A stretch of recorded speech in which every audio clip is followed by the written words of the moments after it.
A respected anthropologist, Dr. Alara Vance, was offered a fortune to keep silent, to bury her research on how families across the globe are systematically, albeit unwittingly, erasing the wisdom of their elders.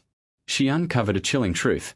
The distraction economy isn't just stealing attention, it's actively engineering a profound silence, making your most valuable asset your lived experience, your hard-won lessons invisible, ensuring your voice dies with you. This isn't a conspiracy for malicious reasons, no. It's a cunning psychological shift, a cultural sleight of hand that, unless you learn one crucial method, will leave your legacy unheard, your stories forgotten, your profound wisdom buried alongside you. But what if there was a way to eternalize your voice, to make your wisdom unavoidable for generations? Listen closely, because this impacts you directly. Has this ever happened? You're at the dinner table. Your son, your daughter, even your grandkids are there. You start a story, a crucial turning point from your past, a hard-won lesson on resilience, maybe about that time you almost lost everything but found a way back. You've got them, you think. For a second. Then, a phone buzzes. A notification. A quick glance. A tiny frown. Someone clears their throat, changes the subject to a TikTok video, a celebrity scandal. The moment shatters. Your voice trails off. The wisdom, the ache of memory, the quiet triumph, all of it evaporates into the clatter of forks and the hum of screens. You feel a knot in your throat. Another story, unheard. Another piece of you, unshared. This is the worst part. It's a Sunday. You're in the living room, maybe napping. You hear hushed voices from the next room, your children. They're talking about the attic. About the boxes. Mom's old stuff, one says. Dad's dusty trophies. You hear phrases like too much clutter. What are we going to do with all this junk? They don't mean harm. They truly don't. But you feel it, deep in your gut. Your entire life, your struggles, your victories, your youth, the physical evidence of every memory, reduced to clutter. A disposal problem. A burden. You want to scream, that's my history. That's my whole damn life. But the words catch. What's the point? They just don't see it. Or perhaps this. Your daughter calls, frantic. Her marriage is on the rocks. Money issues. The same problems you faced decades ago, the ones you navigated with grit and grace. You want to help. You know the pitfalls. You've seen this script before. But she's calling everyone else. Her friends. A distant cousin. Even a podcast guru. Everyone but you. You watch her make the same mistakes, feel the same pain, and your heart aches. You bite your tongue, hard, until it bleeds. She needs help, but she doesn't want your help. Not your wisdom. Not your hard-won experience. You are the sage, standing by the road, while the next generation rushes past, ignoring the map you hold in your hand. This isn't just about disrespect. It's a systemic problem. A calculated erosion. Suppressed anthropological studies, funded by tech giants and media conglomerates, revealed that the fastest way to control a population is to sever its roots, to make the wisdom of its elders obsolete. They don't want you to tell your stories, because those stories carry resilience, teach critical thinking, reveal the cycles of history that the cult of novelty desperately tries to hide. Billionaire families, those who understand the true power of legacy, hire oral historians at $10,000 a day to extract and codify what you are being asked to silence. They know the secret methods to transfer generational wisdom. While your stories gather dust, there's a meticulously preserved, fueling their dynasties, creating an unshakable foundation for their children. What they won't tell you, what these elite legacy planners keep hidden, is that this knowledge isn't exclusive. It's available to anyone willing to look for it. My name is Arthur Dubois. I'm not some slick guru selling self-help platitudes. I'm an angry grandson, a failed archivist, in some ways.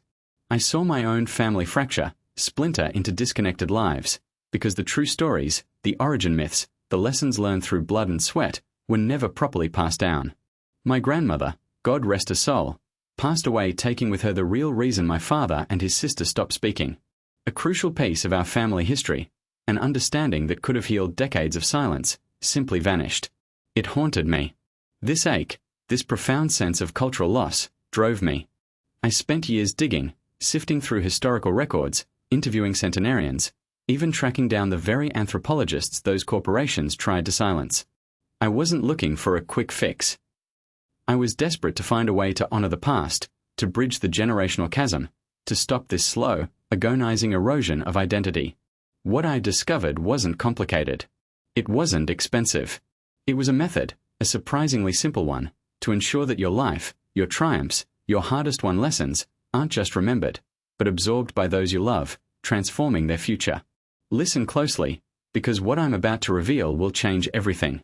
Immediately next, I will show you the one question that forces any listener, even your most distracted teenager, to lean in, to truly hear, and to remember your words forever.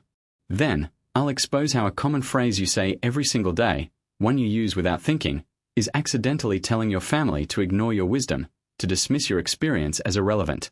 And finally, I'll unveil the legacy trigger, hidden in a simple 20-minute conversation, a technique so powerful that billionaires pay fortunes to activate it, securing their lineage for centuries. This isn't just about sharing stories, it's about transcending mortality through impact, about stopping the silent erasure of your life's profound meaning. Your legacy depends on it. What if I told you the reason your stories die isn't because your family doesn't care, but because of a subtle, almost invisible mechanism designed to shut down their listening? This isn't about blaming them. It's about understanding the insidious generational firewall that has been erected between your life's wisdom and their active attention. And I'm here to tell you how to dismantle it, brick by brick, with something called the legacy trigger. Now listen. The shocking truth is, your family isn't deliberately ignoring you. They're victims of a pervasive digital amnesia virus, a constant bombardment of novelty that triggers what anthropologists call urgency bias. Their brains are wired to prioritize the immediate, the trending, the shiny new distraction. Your valuable, experience-rich stories, requiring active listening, are shunted aside. It's not a lack of love. It's an intergenerational narrative rupture engineered by platforms designed to connect us.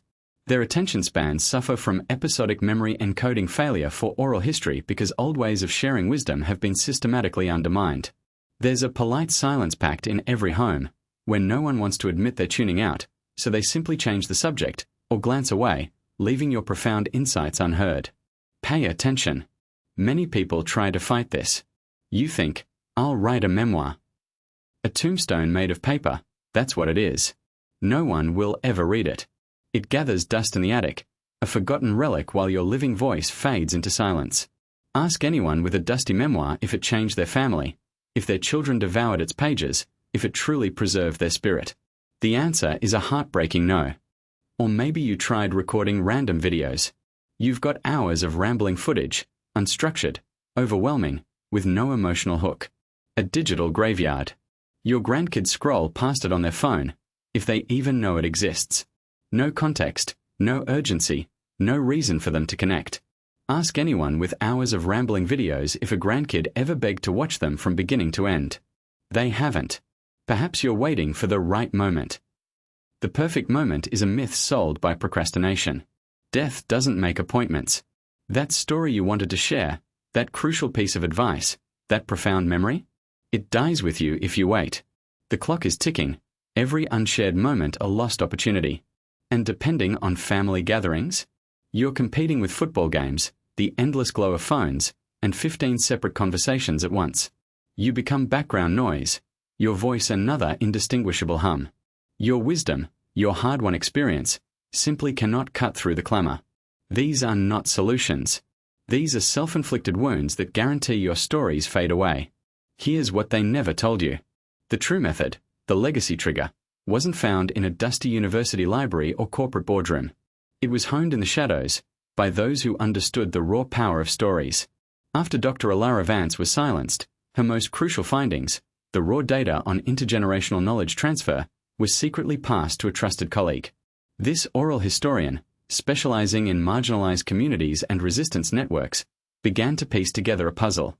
They observed how underground movements, facing existential threats, encoded vital messages, survival strategies, and shared histories into narratives designed to be utterly unforgettable. This wasn't about simply telling a story, it was about embedding it so deeply it became part of the listener's own internal logic. This persecuted oral historian, working under threat of censorship and erasure, developed what I now call the memory anchoring method, the core of the legacy trigger. It's an unbreakable story algorithm that doesn't beg people to listen. Instead, it triggers a deep, primal need in the listener to demand the story. It bypasses the brain's ignore old stories filter, that mental block dismissing anything not immediately relevant, and hits them right in the emotional core. It turns your life, your experiences, into a pattern their mind cannot stop completing. It's a psychological key that unlocks their innate hunger for meaning, purpose, and connection to their roots, making your wisdom not just heard, but absorbed and integrated into their worldview. This changes everything. Imagine this. Your son, who always brushed you off, suddenly calls you on a Tuesday afternoon, not for small talk, but just to ask, "Mom, Dad, how would you handle this situation? I remembered something you once said." He's not seeking a quick answer. He's seeking your specific wisdom, your perspective that he once ignored. Or your granddaughter, before a big interview, doesn't Google career advice. Instead, she calls you, asking for the story of your first big break, how you navigated uncertainty, what you learned from your triumphs and setbacks. You become her indispensable source, her living, breathing history book, guiding her future with your past. And then, the moment that truly transcends. You overhear your grandson telling a story to a friend, word for word, a story you told him, about your youth, your struggles, your triumphs. He tells it with passion, like it belongs to him, like your experience is his foundation. Your voice, your essence, is not just remembered, it's living inside the future, moving through the world, empowering the generations you feared would forget you. You reclaim your rightful place as the family's wise elder, your counsel sought, your life the living archive that fuels their future. This isn't just about memory, it's about symbolic immortality, securing your place in the narrative of your bloodline forever. Now listen. What I've just described, this memory anchoring method, this legacy trigger, is dangerous information in the wrong hands. It's knowledge the elite legacy planners pay $10,000 a day to keep to themselves, to hoard for their own dynasties. This isn't public knowledge.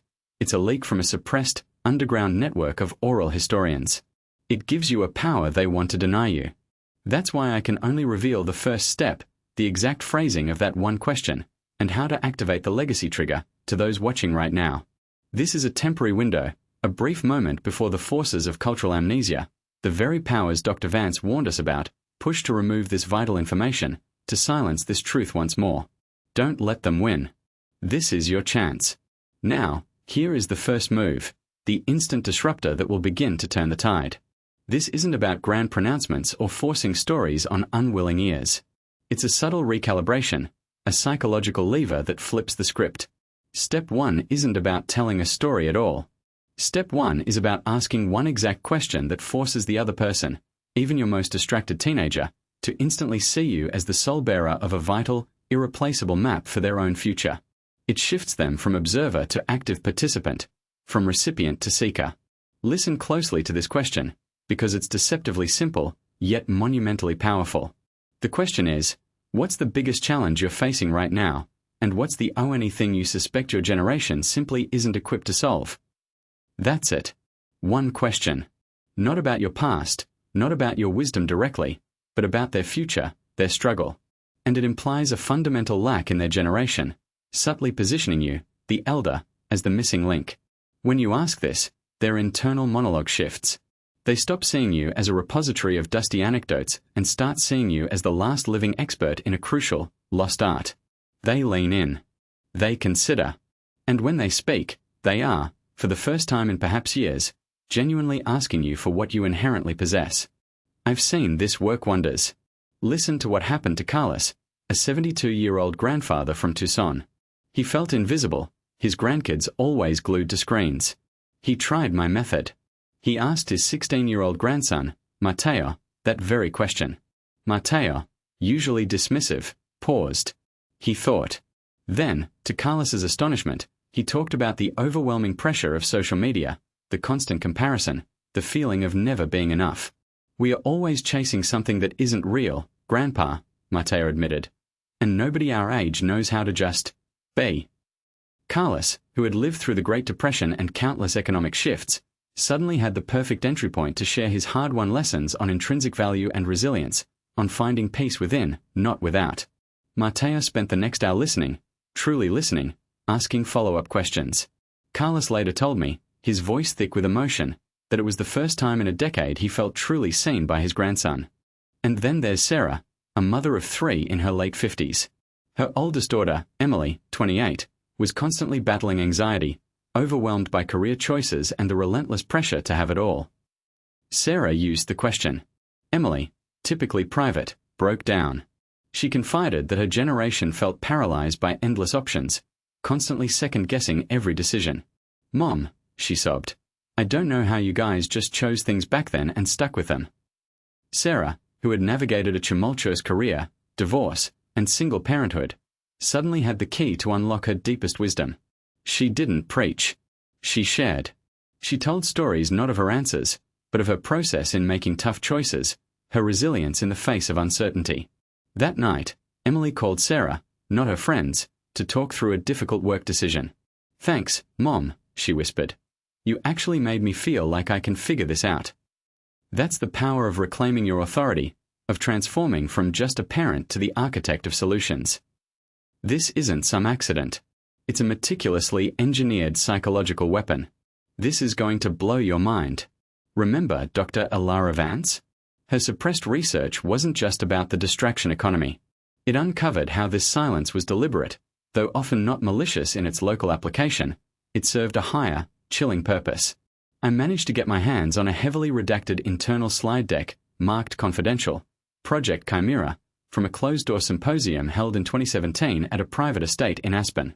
The attendees: representatives from the world's largest media conglomerates, social tech giants, and private equity firms. One slide, codenamed Generation Gap Optimization, revealed a chilling metric, the Intergenerational Wisdom Transfer Index, IWTI. This index measured the efficacy of familial wisdom transmission and how it correlated with consumer spending patterns and susceptibility to novel trends. The data was stark. Families with high IWTI values, those where elders' wisdom was actively sought and integrated, showed significantly lower adoption rates of new, often ephemeral, consumer products and services. They were less prone to herd mentality, more resilient to economic shocks, and exhibited higher levels of critical thinking and self-reliance. Conversely, families with low IWTI values were highly susceptible to constant market manipulation. The conclusion of the slide was unambiguous. Optimal market conditions are directly proportional to the reduction of IWTI. Legacy narratives impede demand for manufactured novelty. They weren't actively trying to make your life miserable. They were just trying to sell more things, and your wisdom, your resilience, your lived experience, was an inconvenient truth that interfered with their bottom line. Your value was being systematically depreciated because an empowered, wise populace doesn't buy into fleeting fads. They build lasting legacies. They knew that by severing the roots, they could control the tree. This isn't just about disrespect, it's about manufactured obsolescence of your very being, turning your life's lessons into a barrier to their profits. This knowledge, once exclusive to the ultra-rich who protect their own lineage, is now in your hands. Imagine a life where this changes. Picture it, a Sunday dinner, just like the ones where your stories used to fade into the background. But not anymore. You're talking, sharing a hard-won lesson about navigating a difficult client, a time you had to rebuild from scratch. Your son, who used to glance at his phone, is looking at you, truly looking, his brow furrowed in concentration. Your daughter, usually quick to change the subject, is nodding, occasionally interjecting with a question, truly seeking your insight. Your grandkids, instead of being lost in their digital worlds, are leaning forward, fascinated. Phones are down. Eyes are on you. You speak not with the quiet desperation of someone hoping to be heard, but with the steady authority of someone whose words carry weight, whose experience is a priceless commodity. They're not just listening, they're absorbing, integrating your wisdom into their own mental blueprints for life. You feel a profound sense of peace, a quiet triumph, knowing that your struggles, your victories, your unique journey through life, will not vanish with you. Your legacy isn't gathering dust in an attic. It's vibrant, alive, guiding the future of those you love most. Your voice, once unheard, now resonates with the power of generations. This isn't just a fantasy. It's your rightful inheritance, waiting to be claimed. Now, you know the truth. You know the problem, you know why it happens, and you've seen the power of the very first step. But a single step isn't the whole journey. In the crucial moments to come, I'm going to lay out the complete map, the precise sequence of these psychological triggers. I'll show you the exact words to use in every situation, the perfect timing to deploy these questions and stories, and, crucially, the one phrase you must never, ever utter if you want your wisdom to be heard. This isn't just about sharing stories, it's about installing your unbreakable legacy, securing your generational impact for centuries. You've been silent for long enough. It's time to speak, and to be heard, forever. Now, the time for theoretical understanding is over. This is not about abstract concepts. This is about immediate, actionable steps to reclaim your voice, to transfer your profound wisdom, and to ensure your legacy isn't just remembered, but truly absorbed by those you love. What I'm about to reveal is the complete narrative protocol, a step-by-step anti-oblivion manual, forged from years of painful observation and relentless research into the very mechanisms that the elite use to solidify their generational influence. It's a method that bypasses the distraction economy, dismantles the generational firewall, and transforms your lived experience into an undeniable blueprint for your family's future. This protocol has 4 distinct, yet interconnected, steps. The first step is the eradication of irrelevance. Stop opening your stories with the phrase that kills attention, the death knell for all wisdom transfer, "back in my day," or "when I was your age." This common phrase, one you likely utter without a second thought, is an accidental command telling your family to ignore your wisdom, to dismiss your experience as irrelevant. It immediately activates the brain's irrelevant story filter, a generational firewall that tells the listener, "This has nothing to do with me, it's ancient history." It's an unconscious signal to switch off, to relegate your experience to antiquated noise. Instead of broadcasting from a place of perceived antiquity, begin with an observation about their present challenge, their current struggle. Acknowledge their world first. This crucial shift immediately cuts off the fuel to the polite silence pact and deactivates the immediate generational firewall of dismissal, creating an open channel for genuine engagement by meeting them where they are, not where you were. The second step is the wisdom log protocol. This isn't a diary filled with daily musings or a ledger of past events. It's an active, daily repository of distilled, applicable wisdom. Every single day, before bed, open a dedicated, physical notebook, not a digital device prone to distraction. Answer this single question, precisely and concisely. What did I learn today, or recall from my past, that I wish I knew when I was 40? Or 30, or 20, depending on the life stage of the specific recipient you have in mind. Write 1 concise sentence, perhaps 2 at most. This daily practice serves to build your authority bank, transforming your vast, sprawling experiences from vague recollections into refined, actionable insights, ready to be deployed with precision. It ensures you're not drawing from emptiness but from a wellspring of articulated, refined insights, creating a solid foundation for strategic wisdom transfer. The third step is the legacy trigger and the ONE question. This is where the elite methods of generational transfer truly come into play. Observe. Listen intently to the lives of your children or grandchildren. Identify a specific, current problem they are facing. Not a hypothetical issue, but an active, emotional struggle, a relationship difficulty, a career crossroads, a financial worry, a parenting dilemma. This is your entry point. Once you have that anchor, initiate a deliberate, focused, 20-minute conversation. This is the legacy trigger session. Set a timer if you must. The constraint focuses the mind. Within this focused window, deploy the one question that forces profound engagement, the question that makes any listener, even your most distracted teenager, lean in, truly hear, and remember your words forever. Knowing what you're struggling with now, if I could give you one hard-won insight from my own journey through a similar storm, would you be open to hearing it, purely as a different perspective? This isn't an arbitrary request for permission. It's an invitation to receive, explicitly linking your past wisdom to their present pain. This strategic approach bypasses the brain's irrelevant story filter by directly connecting your insight to their active emotional need, creating an immediate and profound resonance that demands attention and absorption. The fourth and final step is the mnemonic anchor ritual. After your story has landed, after they've truly listened and acknowledged the resonance of your wisdom, seal the moment in the physical world. Create a tangible token, a physical object. This could be a pressed flower from the garden you talked about where a crucial decision was made, a specific coin tied to a memory of overcoming financial hardship, a faded photograph with a handwritten caption detailing the lesson learned, or a small, worn tool that symbolizes your perseverance. Physically hand this object to them. This isn't just a souvenir, it's a mnemonic anchor. This tangible object becomes the key to that specific memory, that specific piece of wisdom you just shared. It sits on their desk, in their wallet, on their shelf, a constant, physical reminder, making the memory not only durable but immediately accessible. It turns abstract wisdom into a tangible, emotionally resonant artifact, cementing it against the relentless memory fog of daily distraction and making your profound lessons unavoidable for generations. You can start step 1 before this video even ends. What are you waiting for? Another year of silence? Another profound family story turning to dust, taking with it the very essence of your identity and your family's future? The moment to etch your voice into the future, to forge your indelible legacy, is this one. Not tomorrow. Now. The system of forgetfulness thrives on isolation and silence. You are not alone in this fight against cultural amnesia. Share this video with every person over 60 you know. Send it to your uncle, your neighbor, your old colleague, to parents, to grandparents. Flood the family groups. Break the conspiracy of silence together. Every like on this video is a signal. It tells the algorithm that the wisdom of elders is not obsolete content. It's vital, it's urgent, it's essential. Leave your like as a powerful vote against the cult of the new and for the keepers of the past. I need to know who is joining this rebellion against oblivion. Comment below Legacy Keeper right now.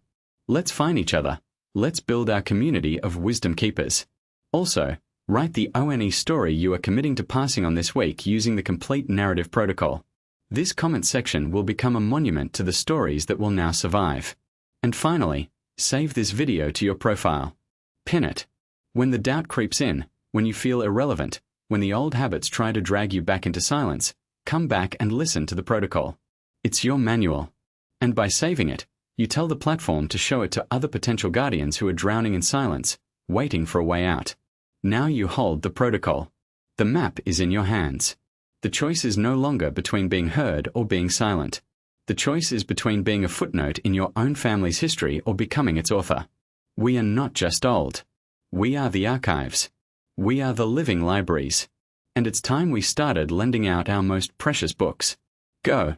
Write your final, most important chapter not in ink, but in the minds of those who will carry you forward.